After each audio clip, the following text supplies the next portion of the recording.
தொழில்துறை அமைச்சர் ஒரு அறிவிப்பை வெளியிட்டார்.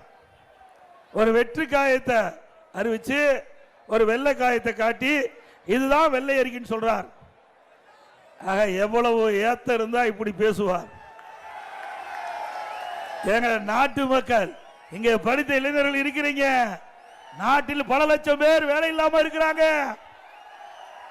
திராவிட முன்னேற்ற கழக அரசு அமைந்த பிறகு இந்த 52 மாத திராவிட முன்னேற்ற கழக ஆட்சியில் 922 புரிந்துணர்வு ஒப்பந்தங்கள் போடப்பட்டதாகவும் அதிலே கிட்டத்தட்ட 10 லட்சம் தொழில் முதலீட்டை ஈர்க்கப்பட்டதாகவும் அதிலே 32 லட்சம் பேருக்கு வேலை கிடைக்கும் என்றும் அதோட 75% புரிந்துணர்வு ஒப்பந்தம் நிறைவேற்றப்பட்டதாக திரு ஸ்டாலின் அவர்கள் ஜெர்மன் நாட்டுக்கு செல்கிற பொழுது பத்திரிகையாளரை சந்தித்து இப்படி ஒரு செய்தி வெளியிட்டு போயிருக்காங்க.